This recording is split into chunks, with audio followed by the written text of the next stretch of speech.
Dating from 1895, Baltusrol Golf Club had hosted 5 national championships by the time it hired golf architect A.W. Tillinghast to improve its course. The renowned architect convinced officials to purchase additional land so he could build 36 holes, what he termed dual championship courses. His work was completed in 1922, with the upper course laid along the slopes of a ridge called Baltusrol Mountain and the lower course along its base.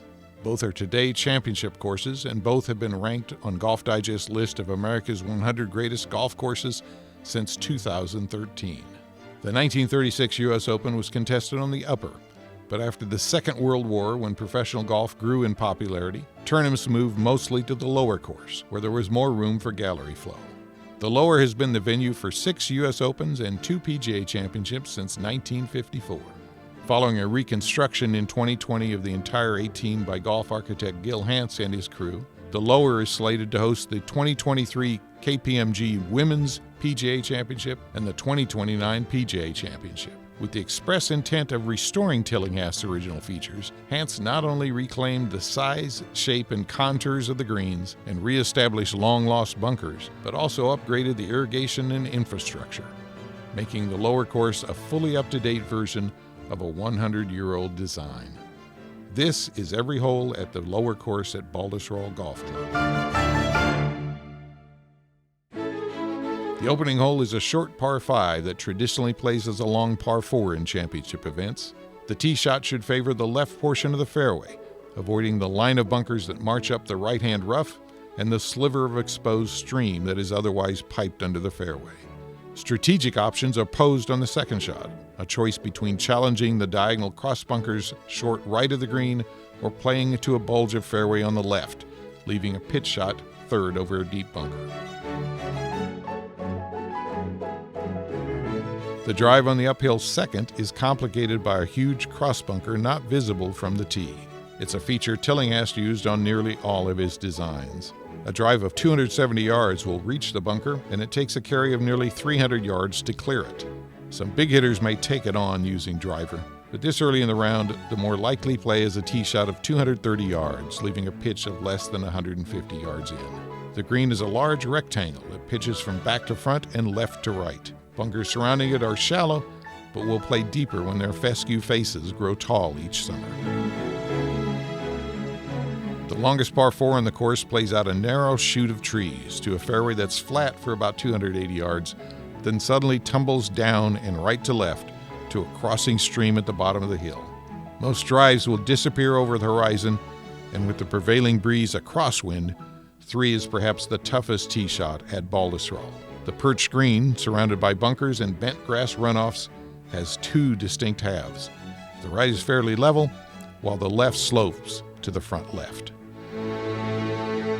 The fourth is a par 3 made famous by architect Robert Trent Jones, who once aced it with a 4-iron to demonstrate to a club committee that his newly created back tee didn't make the hole too tough.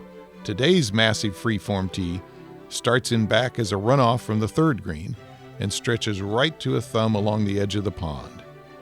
The green looks big but plays small, with high left and low right sections separated by a slick transition slope. An old flower bed beyond the bunkers, behind the green, has been replaced by a more naturalistic field of broom sedge. 5 is perhaps the most dramatically remodeled fairway by Gil Hance, who removed flanking bunkers and restored the Tillinghast originals to pose gambling or layup options. Hance also rebuilt the 3 traps that are positioned deceptively short of the elevated green and expanded the putting surface to recapture a long front slope known in the architectural trade as a false front. Directly behind 5 green is the 17th green, just 30 yards apart collar to collar, separated solely by a transplanted elm. A unique domed hill just off the 6th tee at the start of the fairway hides a view of the landing area. Into its lower left flank, Hance installed a nasty pit bunker that normally shouldn't be in play. Once past the fairway bunkers on the right, the hole swings slightly right. The deep green, wider in front than it is in back, is pinched by sand. The greenside bunkers are of 2 styles. The left front has a grass face, while the long bunker on the right has flash sand along its greenside slope. Beyond this green is that of number 14. Like the first hole, Number 7 is a short par 5 for member play that's normally converted to a long par 4 for tournaments. Hans reinstalled diagonal fairway bunkers here to create a gooseneck fairway and bracketed the second shot landing area as well, with 3 more bunkers stepping down the left side like giant footprints to the green. There had been a yawning trap in the center of the fairway 50 yards short of the green, but Hans eliminated it. The green, reduced back to its Tillinghast dimensions, cants from back right to front left. The 8th fairway, with a tree-lined city street and out of bounds down its left, rises to a ridge into which flanking bunkers have been carved, then rolls downhill the last 100 yards to a small green shaped like a hook and squeezed by sand on 3 sides. Just beyond the right-hand bunker is an unusual pocket pin placement at the front right corner, a tiny punch bowl accessible by flying the ball into the slope beyond and letting it spin back to the flag. As small as this green is, it was even smaller before Hans came along. The 9th is a Tillinghast invention, the reef hole. Originally intended to be played by dropping a tee shot just over the diagonal cross bunkers and letting the ball trundle down the unirrigated approach fairway all the way to the green. Modern irrigation changed all that, so today the play is to hit an aerial fade into the angled green, which happens to be the smallest putting surface on the course, as well as the flattest. The 9th, by the way, does not return to the clubhouse. It's in the southwest corner of the layout. The tee shot on 10 looks generous, as the fairway has been elevated a bit for drainage, but a stream lurks on the right edge from 280 to 320 yards off the back tee, with the left-hand trap pinching the fairway down to 20 yards in width. The landing area has a surprising amount of roll in it and can pose some awkward lies for the second shot. There are also moguls short of the heavily contoured green, which is flared at the back right to provide a bit of visibility from well back down in the fairway. The par 4 11th is a sharp dogleg left around both a sassafras tree and a carry bunker on the inside corner, with a cluster of pine trees and a field of tall fescue farther left. A bunker in the center of the fairway, some 35 yards short of the fallaway green, obscures view of the right half of the putting surface. The green, largest on the lower course, flows in tiers from the front left corner to the back right side. A massive, deep dogleg bunker awaits along the right and behind the green. A string of box-carved tee boxes provides a contrast to the donut-shaped fairway on the par 3 12th, the flattest hole on the course. A view of anything but the flag is obscured by the vast front bunker that has an island of native grasses in it, so number 12 is a definite test of distance control. The green is surprisingly long, nearly 40 yards, and has the appearance of a giant potato chip. The long par 4 13th is a stern dogleg right around a dense stand of hardwoods. A stream that crosses the fairway can come into play around the corner, where it edges the right side of the hole for over 100 yards until it veers off to the right. The oval green is small, with a 3-foot-high terrace dividing it into distinct upper and lower decks, both of which are canted from back to front. The banjo-shaped bunker along the right is even longer than the 13th green itself. Counterbalanced fairway bunkers on the 14th turn a straightaway hole into one with a twisting, turning fairway. The cluster of traps on the left can be easily carried off the tee, but a drive too long can bound into the right-hand trap. This is another approach that's hampered by sand, one bunker 20 yards short on the left, another beyond it, and 3 on the right. The long green climbs a ridge to an upper back shelf. The 6th green is a mere 20 yards beyond. Much like the 3rd hole, the 15th plays from between trees to a flat fairway that drops abruptly after 250 yards towards an intersecting stream. But here, the semi-blind fairway kicks from left to right and has bunkers scattered across it. The hilltop green is guarded by a huge deep bunker below it.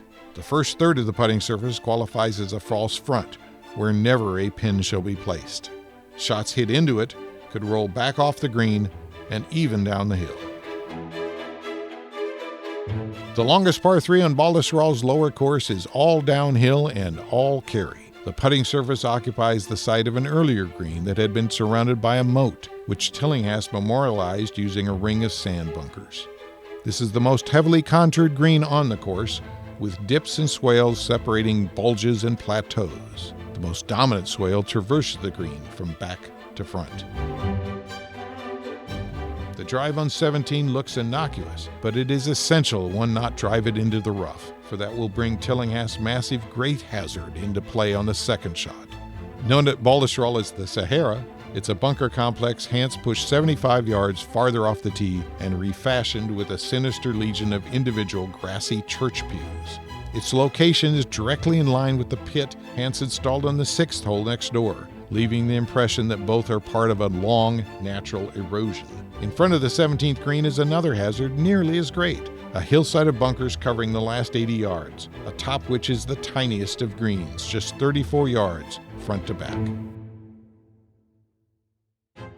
The 18th is the second of consecutive par 5s.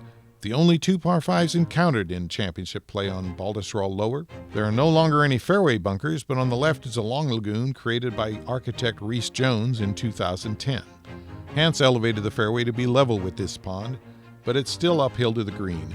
Guarded on the left by 2 circular bunkers it shares with the 18th of the upper course, and on the right by the deepest greenside bunker on the course. The 18th green is one of golf's most historic spots. Here on 2 occasions, 1967 and 1980, Jack Nicklaus sank putts to set new U.S. Open scoring records.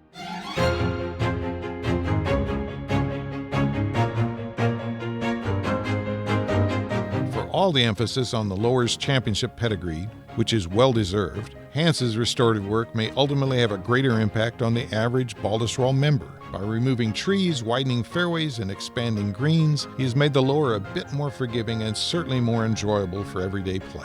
His most satisfying accomplishment, Hans says, is that the course now fits the ground the way Tillinghast originally presented it.